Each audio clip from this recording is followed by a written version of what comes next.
Okay, welcome back to the channel, folks. So start of a new project. We just wrapped up the Mule. It's over there. On to the Beetle. I've had this Beetle for about a month and a half now or so, kind of waiting to finish the Mule. I picked this up. I was going to film picking it up, but honestly, like, it was in a driveway, and I literally just pushed it out and pushed it on to the trailer. So, like, there really wasn't a lot to that. I guess you could let me know in the comments if that's the kind of thing people want to see. Like, it was pretty uneventful, which I'm glad about, because this thing's actually in good shape. I mean, considering the price point I got into this thing for, I'm really happy about it. Beetles, Volkswagens in general have gotten really expensive, air-cooled stuff. This was a refreshing change. So, basics, it's this 1978 fuel-injected Superbeetle. The guy that I got it from was sort of like a surfer guy kind of thing, and he did all these stickers and stuff all over it. He made these little custom wood slats for the floor, a package tray. We've got a pretty sweet... looks like a skateboard wheel for the shifter, one also for the gas pedal down there. But the guys, tastes aside, the interior is really complete. The seat has no damage that I could see. It's missing the slide. There's like a plastic piece and a thing for the slide to like pop this forward, and it's missing some trim here. But seats are in great shape. I don't have the thing to pop the rear seat, so I can't really show you back there as good, but the rear seat, aside from being gross and popped out, is in good shape. The headliner, I mean, this is a convertible, as you could see. It definitely needs a new top, because the top is shot, but the headliner and the hair inside, or the covering inside, are the really difficult parts to do when you do these things, and I'll show all this as we go through this video series. We should be able to just reskin this top and clean the headliner, which would be amazing, because headliner and the hair and stuff that goes under it, or whatever the new stuff is really a pain. But we'll get into all that. Oh yeah, I mean, the plan is going to be I'm going to pressure wash it, get the thing cleaned up. That way we can push it in the garage. And first step will probably be to get it running. It had brakes. I mean, the brakes actually worked, which shocked me. The brakes never work on these things. So we're going to fix what we got to fix to put this guy back on the road and then move it on to the next person. I mean, I've got a lot of Volkswagens. I've had a lot of them. I'm doing this one because I got a soft spot for Beetles. Thought it would be cool for the channel, and it was in such good shape at the price point. I just couldn't say no. All right, here we go. We're going to clean this thing up. We're going to start with just like a regular pressure washing to get the heavy stuff off. Then I got a foam cannon. We'll foam it. We'll blast the engine compartment, and that way it can sit out here in the sun, because it's actually pretty nice out today.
Let that sit a little bit, and then we'll hose it off.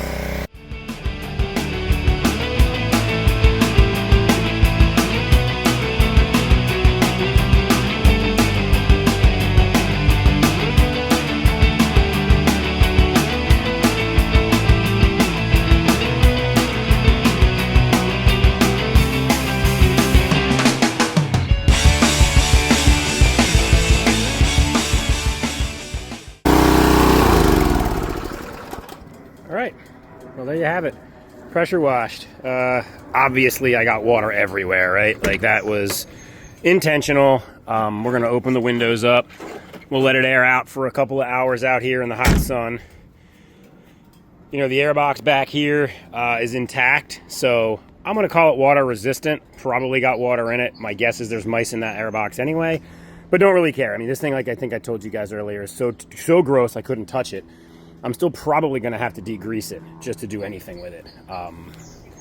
Same thing over here. We'll just pop the windows, and then we'll prop the hood, and we will let nature take its course in terms of drying it out. I mean, honestly, it's not as wet inside as I would have expected, considering this is probably pretty wet. Not even that bad.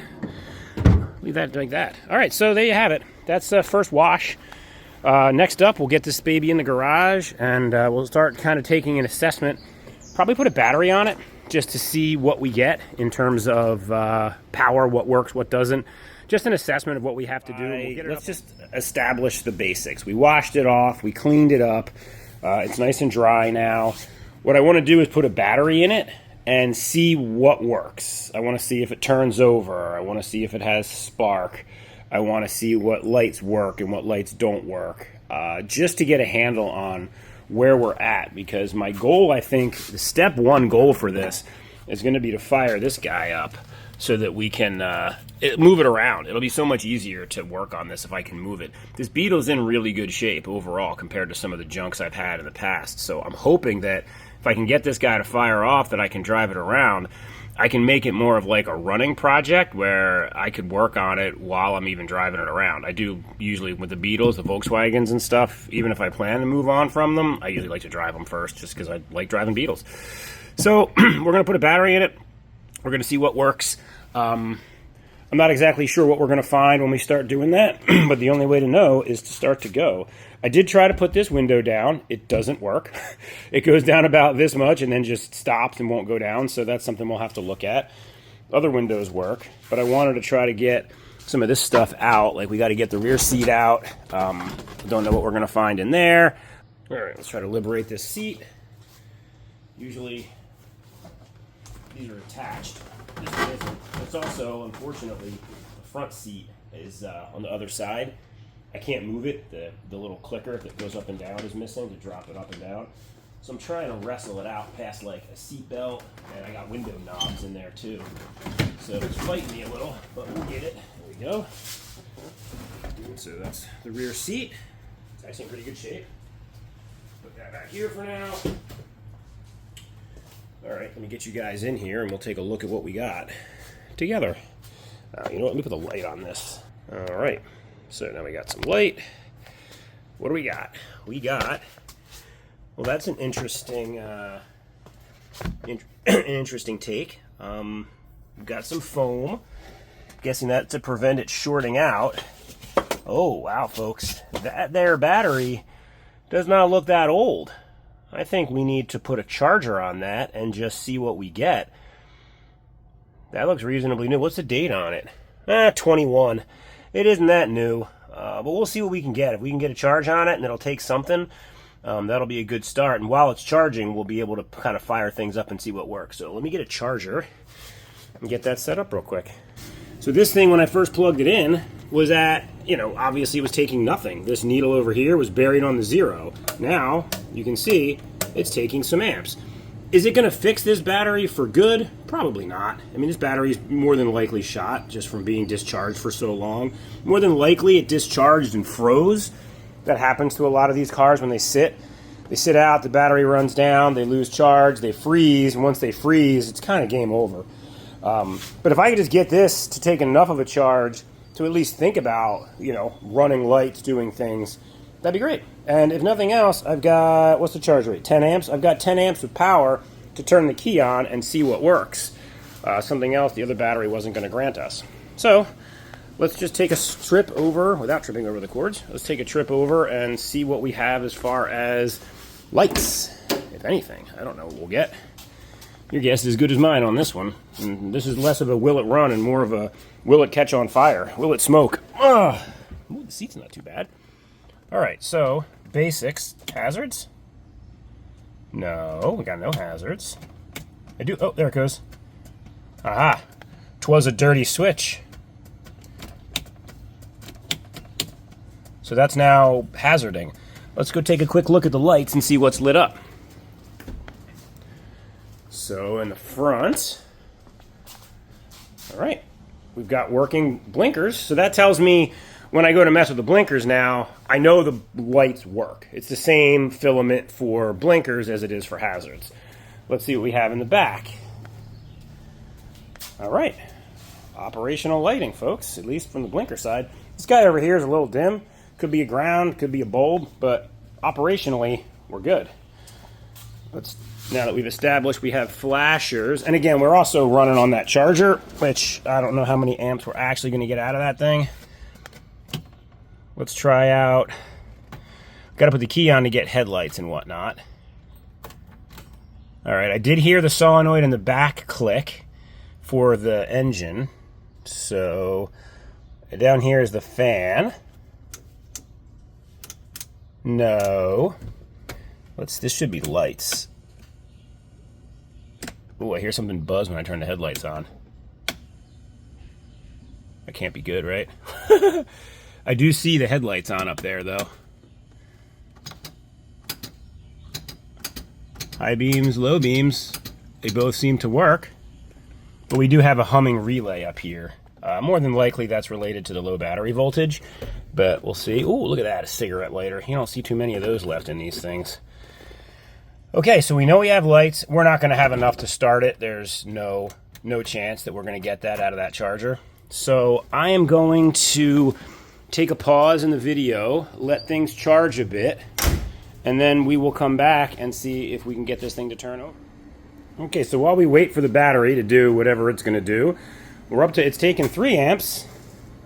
So, yeah, it's starting to take voltage. I mean, we'll see. We're starting to take amps. We'll see if it does anything. In the meantime, I pulled the hood. Didn't film it because it's just 4 bolts. A couple of reasons. One, these hood hinge assemblies on the Supers, and I'm not sure if later non-Supers from the 70s had the same hinge style, but it's terrible. I mean, you can see down there, there's a spring. It's folded in half. It's broken. It's off its pin.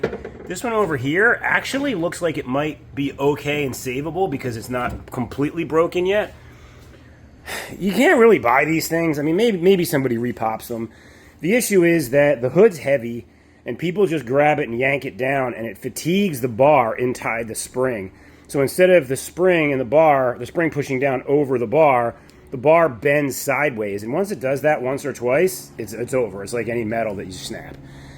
So I fixed them on the last Superbeetle I had. I just found some bar stock I had, drilled it, and redid them. Probably going to have to do the same thing here. I just, even if you can find them, they're expensive. It's easier just to fix what you got.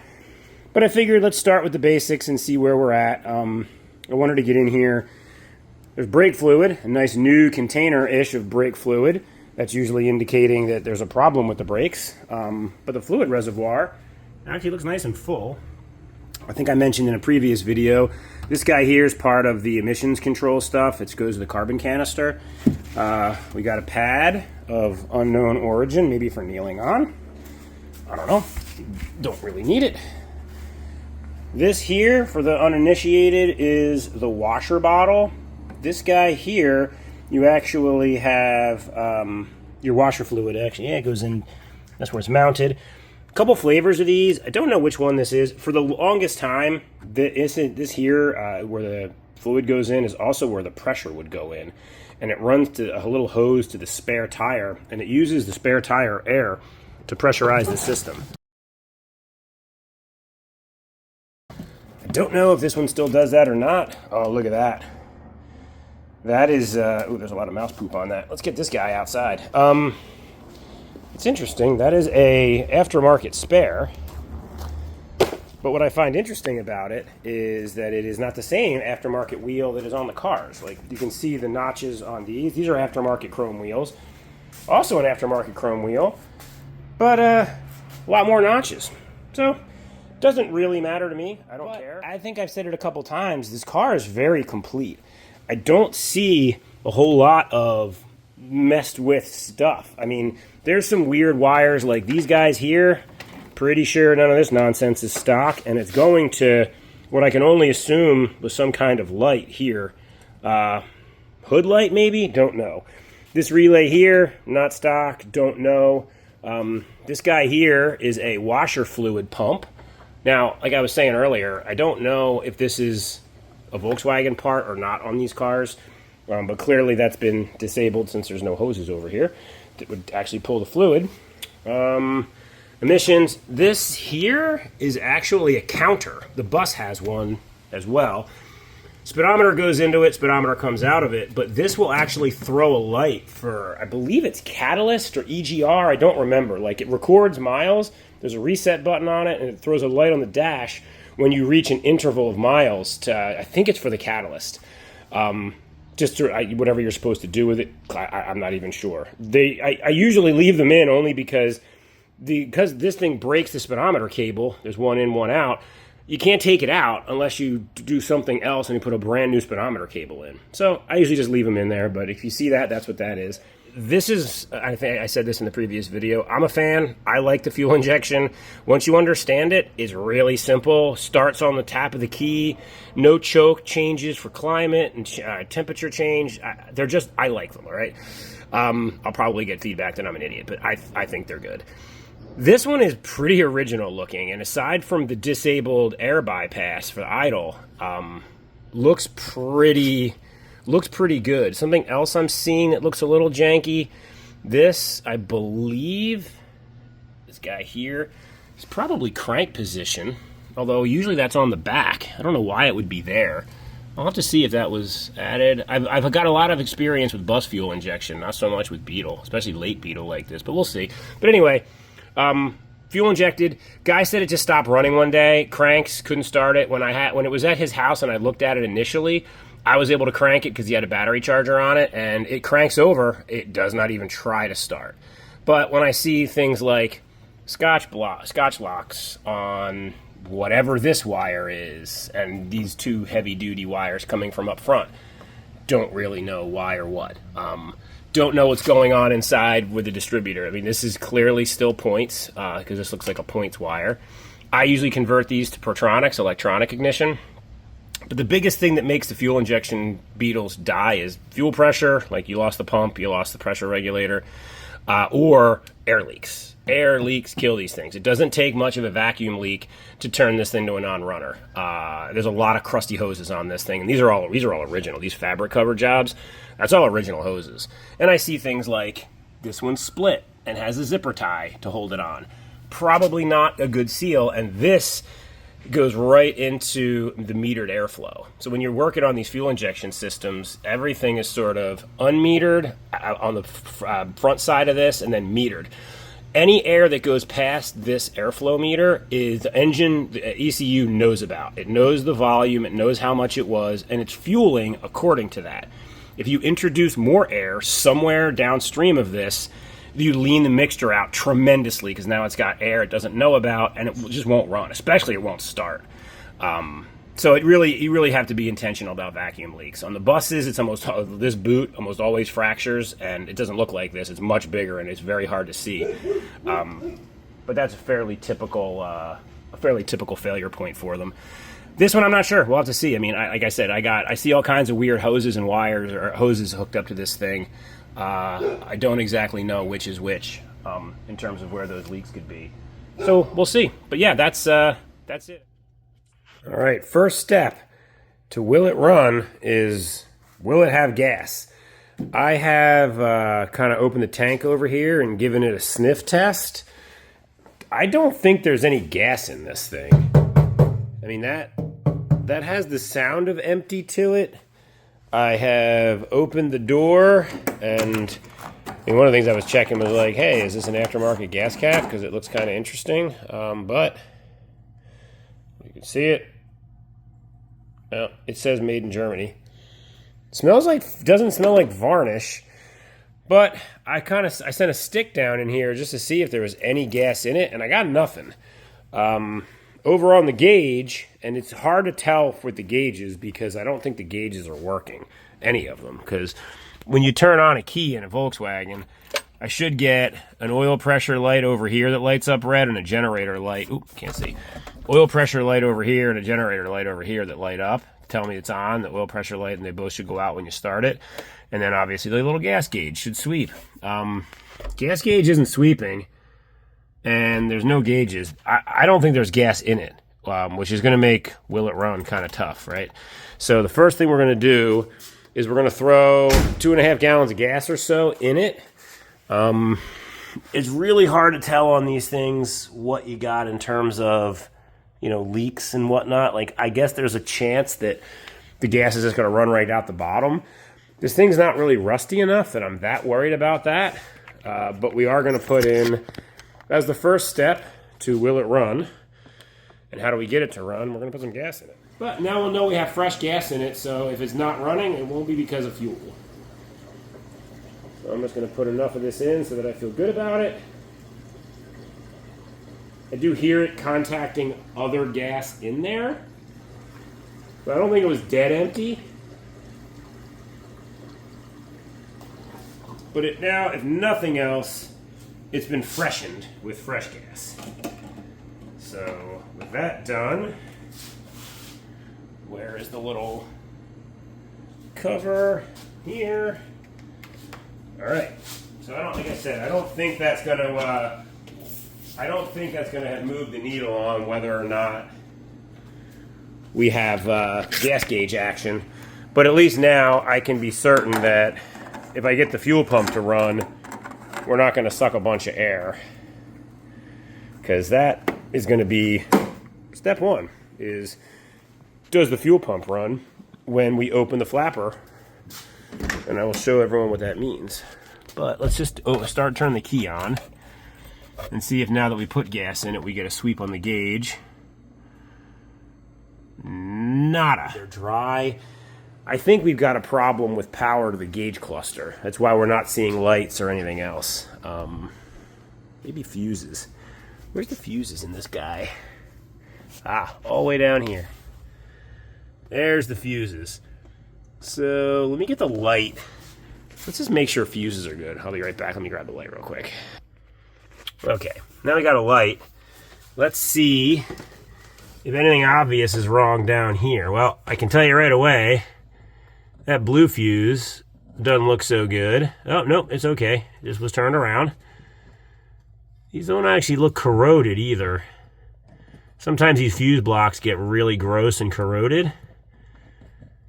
Just turn these off so we can see them.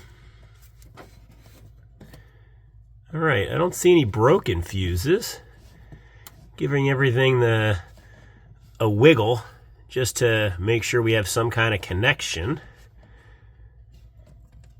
All right, that sort of eliminates fuses from the mix. And we still, check it out, folks.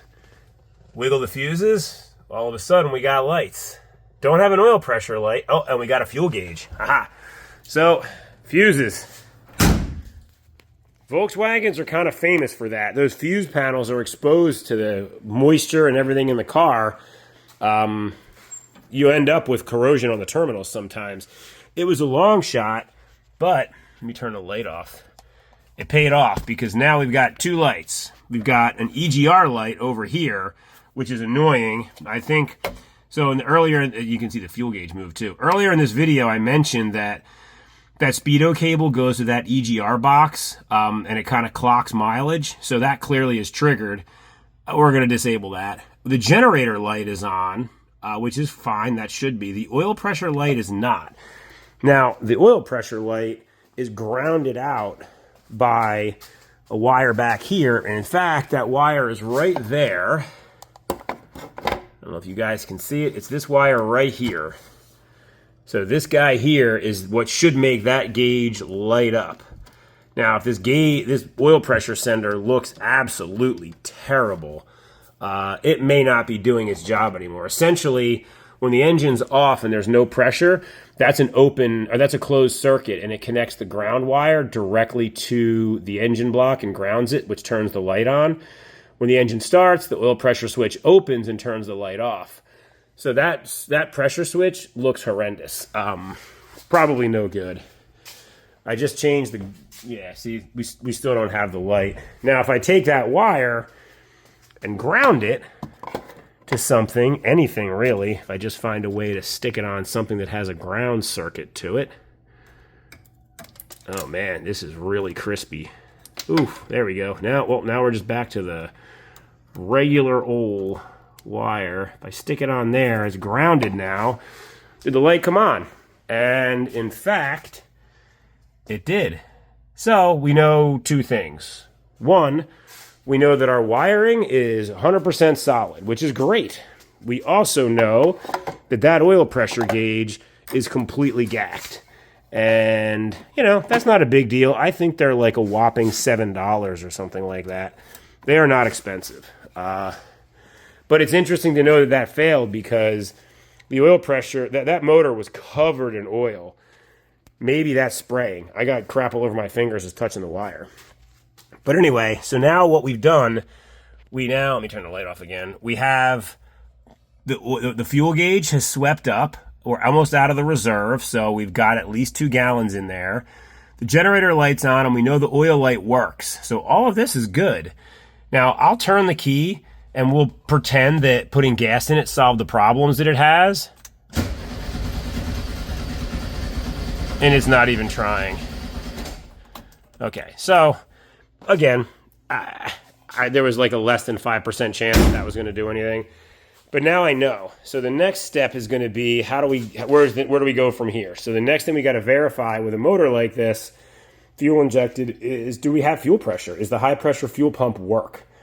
Easy way to cheat that and figure it out is we take the air box off and we put our finger in here and we move the flapper. If you move the flapper off of where it sits when there's no air, it determines, so basically when you hit the key or when the engine's running, air comes through here.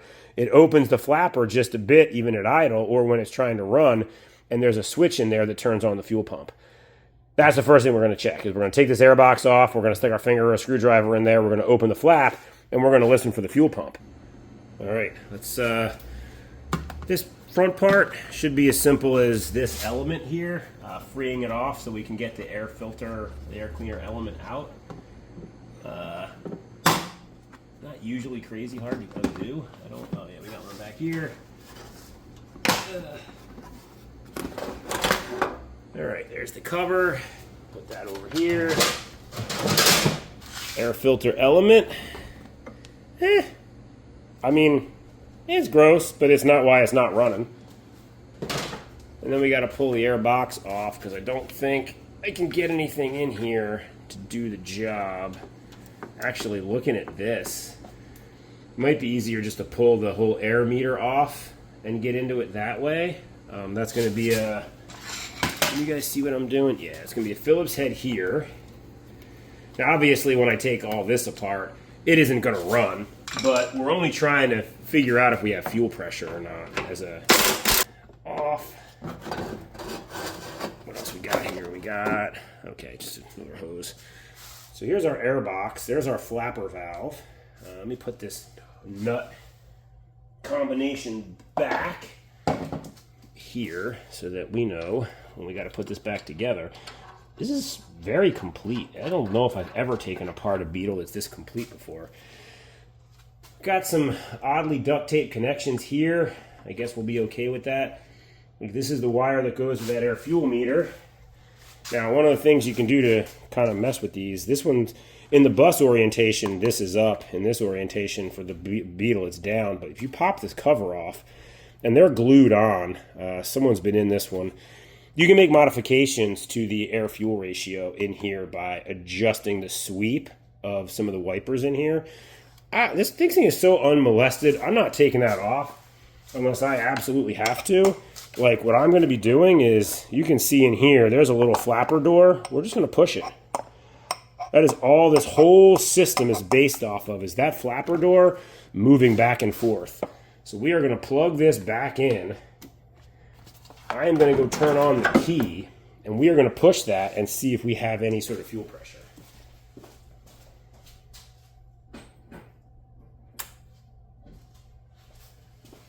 So, moment of truth. Is it a fuel pressure issue? I don't know if you guys can hear that. Oh, Jesus. We got a sprayer. All right. So, fuel just came spraying out of this line here. Yeah, that's gross. Got all over me.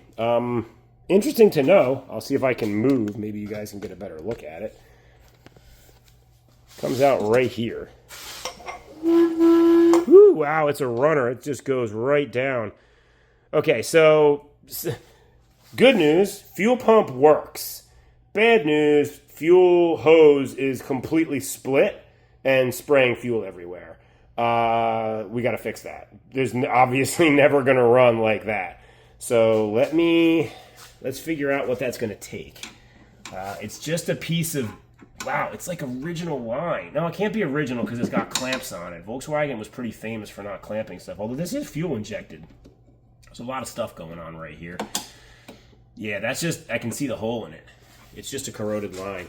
This is the fuel pump line from the tank. I mean, you can see this. Oh, wow, look at that, too. I don't know if you guys can see that.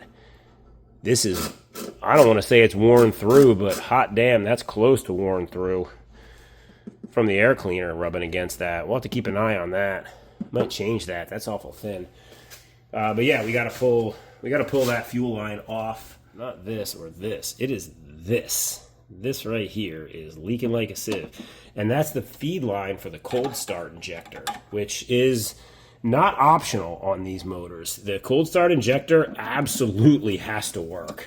These will not start. Doesn't matter if it's hot out. They need to work. And this one doesn't because it's not getting any fuel pressure. Now, this guy probably, I mean, he told me the thing just shut off, which smells bogus at its face. That didn't just happen. Like, obviously that's been like that, right? So let me get that line off of there. Just pliers probably, because it is in such poor shape that it is hard as a rock. I think it's just going to collapse as I try to take it off. Oh boy. Maybe you guys can see that. Maybe you can't, but there's some residual fuel pressure in there. That's cool. Wow. Yeah, that's...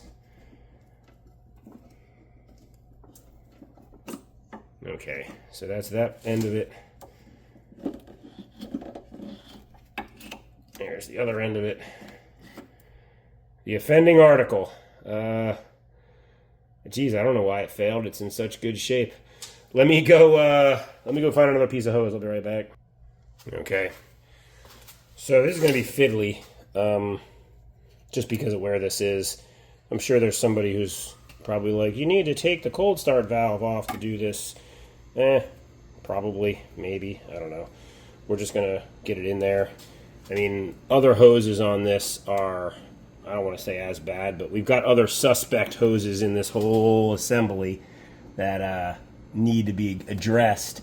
But this is a will it run, can I get it running video, and the truth is, that's kind of what I'm interested in, is can I get it running? Safe for the road, ready to go down the road, all those things. Problems for a different day. Let's just get it running. Let's get this fixed, since it's easy to fix a fuel leak with a bad rubber line. Okay. So in theory, the light's still on. So in theory, I should be able to hit this now and not have it leak everywhere. There we go. There goes the air. All right. So fuel pump is running. No leaks there. Actually, the fuel pump sounds good. Now, I don't know what the fuel pressure is. There's a port somewhere. I don't know where it is on the Beetle. There's a port somewhere. Probably over on one of these rails, there'll be a Schrader valve I can plug into. That'll be the port for the testing the fuel pressure. For now, we're not going to bother with testing the fuel pressure because it should start kind of with whatever pressure is in it. It might not run the greatest, but it should run. So we're just going to focus primarily on, again, this is a let's get it running and see where we're at kind of project. And then from there, we'll worry about, all right, let's get it tuned up good. So I got that back on. Again, air leaks in this are awful. Like that, you can't have air leaks. So we have to get, everything has to be on enough that we don't have any major air leaks. I think this is a major air leak here. But we should at least sputter and splutter. stutter and splutter, splutter and stutter, I don't know, something with it like that. Get this hose back in there, get this guy back into here and reattached, and see where we get. Again, the goal is just to hear it run. I mean, if it runs and sputters, heck yeah. Okay, so we know we don't have fuel leaks now. We know the fuel pump works. I mean, heck, we may as well just give it a shot, right? Let's just see what happens if we turn the key and let it try to run.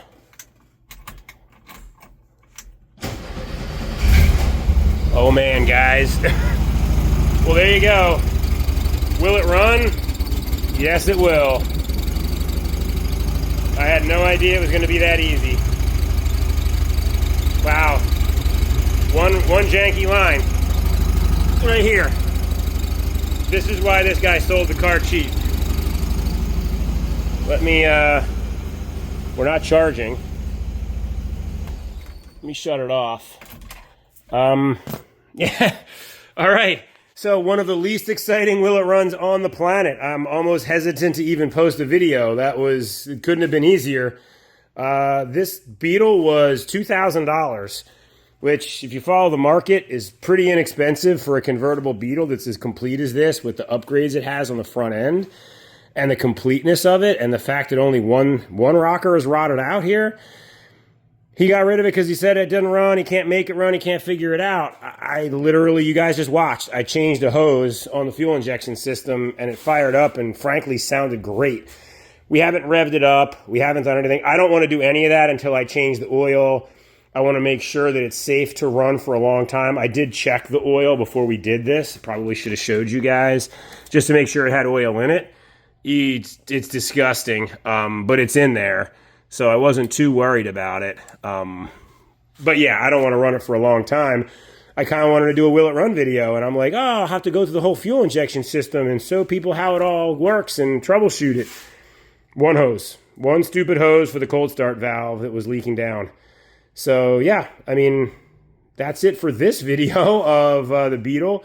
I'm going to post this up as an intro to the project and a will it run. You can check it out. Way more information to come on this, though. We're going to do the top because the top is roached. We're going to fix the rocker on the other side and weld in a new one and fix. I think it's going to need a floor pan half over there too. So we'll do that. So like welding work and such. But bare bones, raw materials. I think what I might do is get this thing safe just so that I can run it and rev it. And then maybe we'll do a will it drive and check out the gearbox and make sure all that stuff's good. Because ultimately, I mean, and I'm new to YouTube. Everybody who watches the channel knows that. But the videos that get all the views are the will it run, does it drive? They're the ones that people seem to watch the most, especially non-subscribers. They just kind of pop in, check those videos out. So I kind of want to make sure I'm capturing that on these projects. But for me, this isn't something where it's going to be, I'm going to get it running and then I'm going to sell it and move it down the road and get the next piece of junk that doesn't run, put some starter fluid on it, make it run, ship it down the road. There's plenty of channels out there that do that, and there's nothing wrong with it. I love watching those, but I kind of built this channel with the idea of seeing projects front to back, because I feel like you miss that with a lot of the channels that are out there aren't doing projects. They're doing will it run, will it start, will it drive. I pulled it out of a field, I put it together, I got it running, and then you never see it again unless it shows up as a giveaway or it shows up for sale on eBay. To me, the fun is the project in between. So I'm going to still do all those videos like I have with the other series that I've done for this. But unlike those, we're going to start with will it run, will it drive, and then back into the projects from there. So anyway, long-winded way of saying a lot more to come on this. Appreciate watching. I would love it if you liked and subscribed, trying to grow the channel. And yeah, I'll see you guys for the next video on getting this motor tuned up so that we can drive it around the yard and see how the trans works and brakes and things like that. So see you guys soon. Thanks again.